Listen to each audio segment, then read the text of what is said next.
choro que deságua em alegria eterna. Esta é a parte 5 da essência do ensino de Jesus. Estamos falando das bem-aventuranças, quando em Mateus capítulo 5, 4, nós vemos que bem-aventurados que choram, porque eles serão consolados. Na nossa retrospectiva, nós vamos ver que falamos sobre felicidade, o jeito Jesus de ser feliz, falamos sobre a felicidade Macários, quem diz que alguém é feliz. Falamos também que pobres de espírito, de penês e pitochos, e o fariseu e o publicano. O texto de hoje fala que bem-aventurados os que choram.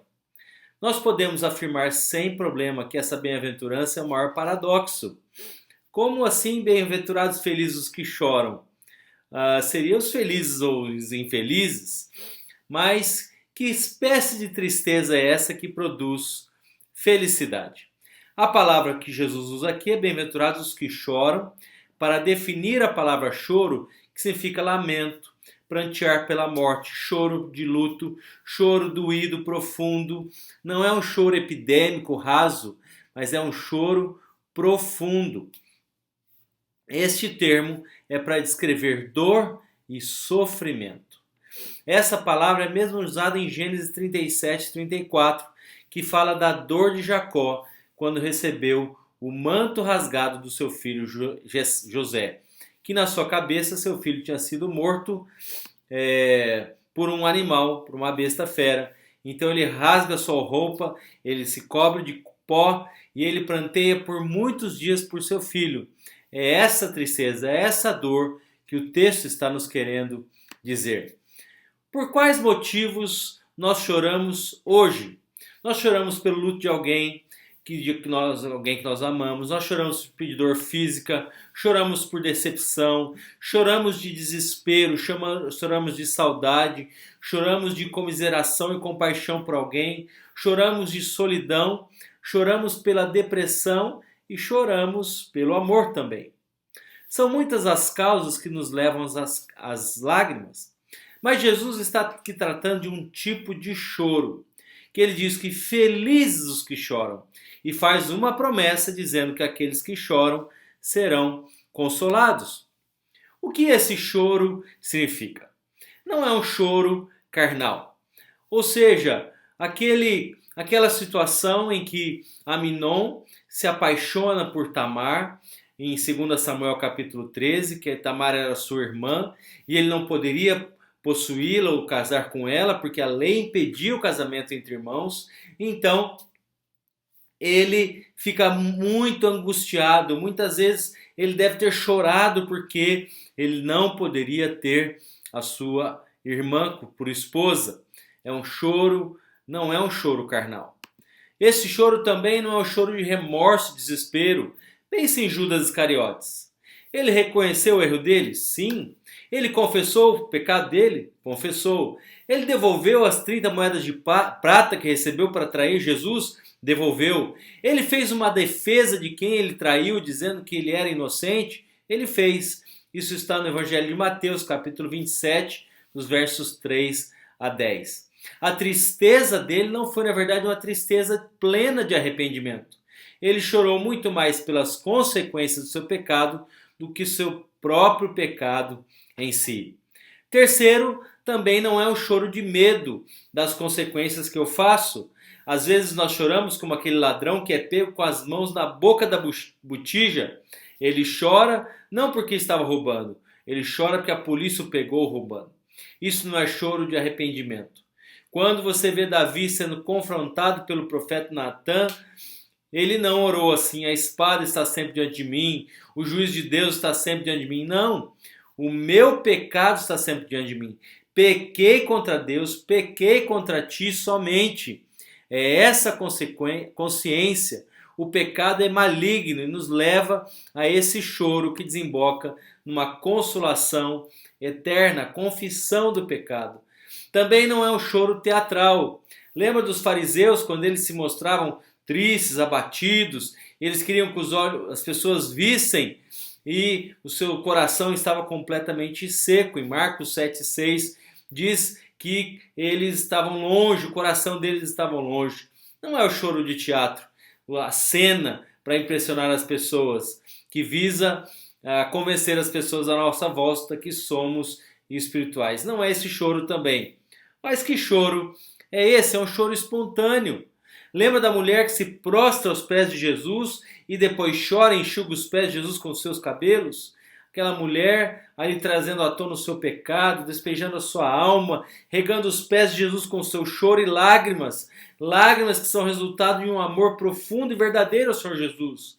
Esse é o choro que vale a pena. É aquele choro que não é por constrangimento, mas que emana de um coração arrependido, ou é produto de uma gratidão profunda ao amor de Deus por nós pecadores. Também é um choro espiritual. Nós choramos pelos nossos pecados. O pecado nos afasta de Deus. Tudo aquilo que é pecado nos coloca distante do Senhor. A nossa geração está vivendo uma espécie de anestesia espiritual, que nada tem a ver, todo mundo faz. Isso é comum, é natural. Os tempos mudaram. Isso não é problema.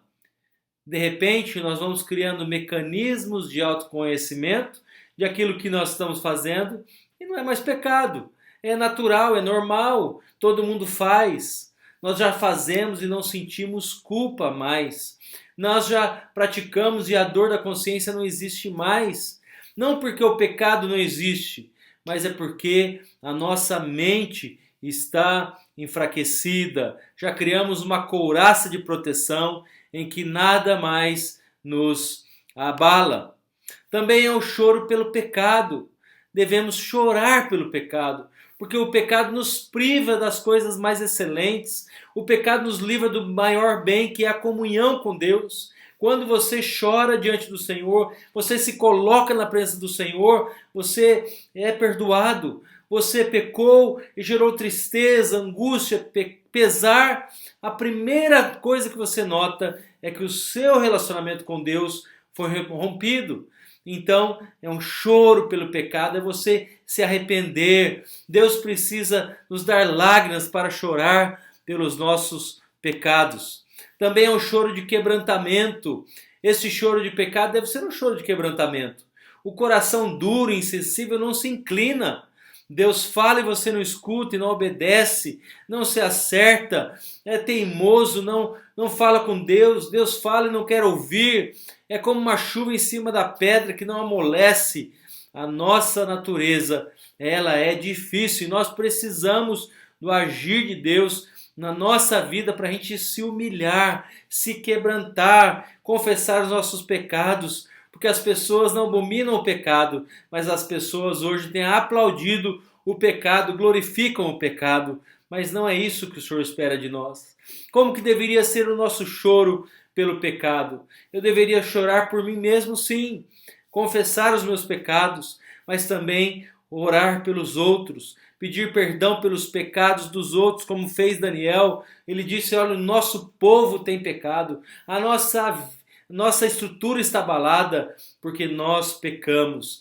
Não é uma oração egoísta, não é só para mim, mas é porque os outros estão longe do Senhor. Muitos estão com o coração seco, os olhos secos. Jesus está falando, bem-aventurados os que choram, porque eles serão consolados.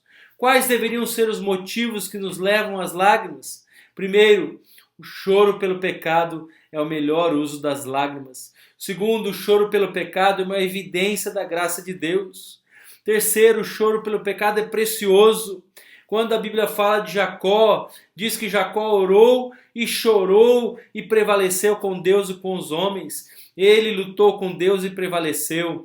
Era um coração quebrantado. Ele se arrependeu e a vida dele foi transformada de enganador, usurpador, para príncipe. Também o choro pelo pecado traz alegria. Bem-aventurados os que choram, porque eles serão consolados. Quando você chora agora pelo pecado, você está sendo prevenido para não chorar no inferno. No inferno vai ter choro e ranger de dentes. mas lá não vai ter consolo. Aqui tem consolo do Senhor. Quem se quebranta, quem se humilha, quem chora diante da presença do Senhor, quem se rende a Ele, há perdão, há consolo. E em último lugar, o choro pelo pecado é temporal e ele é finito. Quando o Salmo diz que o choro pode durar uma noite inteira, mas a alegria vem pela manhã. Deus vai enxugar dos nossos olhos toda lágrima. A hora de chorar é agora, de se quebrantar agora. No céu Ele enxugará todas as nossas lágrimas. Graças a Deus há um conforto. O Senhor promete um conforto. O choro precede o conforto, assim como a limpeza da ferida precede a cura. Olha como Deus age de maneira diferente do diabo. A Bíblia diz que Deus dá o melhor vinho no fim. O diabo dá o melhor vinho no começo. O diabo chega para você com uma bandeja de prazeres e diz: experimenta, é bom, vai te dar prazer, você merece, você precisa. Essa taça transbordada de pecado é doce ao paladar, mas o Senhor nos oferece um vinho novo, um bom vinho, porque agora é o arrependimento, é a renúncia. Quando você chora pelo seu pecado, Ele oferece o bom vinho do consolo, da paz, da alegria, do prazer, da comunhão, da vida eterna. Glória a Deus por isso. Finalmente, bem-aventurados os que choram, porque serão consolados. É a consciência do perdão. Consolados supremamente no céu, para onde nós iremos. Onde estaremos para sempre com o Senhor, no melhor lugar, nas melhores companhias, com a melhor música, uma comunhão tão grande que nunca vai acabar. Ele pode te fazer eternamente feliz. Esse é o desejo do Senhor para a sua vida e para a minha vida. Algumas perguntas sobre o nosso estudo de hoje. Primeiro, por quais motivos nós choramos hoje? Segundo, o que esse choro não significa? Que choro é esse? Como deveria o choro pelo pecado? Como deveria ser o choro pelo pecado? Quais deveriam ser os motivos que nos levam às lágrimas? Que conforto é esse? E o que é felicidade eterna? Apocalipse 21, verso 4 diz: e Ele lhes enxugará dos olhos toda lágrima, e já não existirá mais morte, já não haverá luto, nem pranto, nem dor, porque as primeiras coisas já passaram. Que Deus abençoe a sua vida. Eu coloquei no final do estudo uma porção sobre missões, que eu gostaria que você pudesse dar uma olhada nesse material. Queremos enfatizar um pouquinho a importância de fazer missões, como se envolver, e temos os contatos e as informações também. Deus te abençoe, bom estudo, fique na paz do Senhor.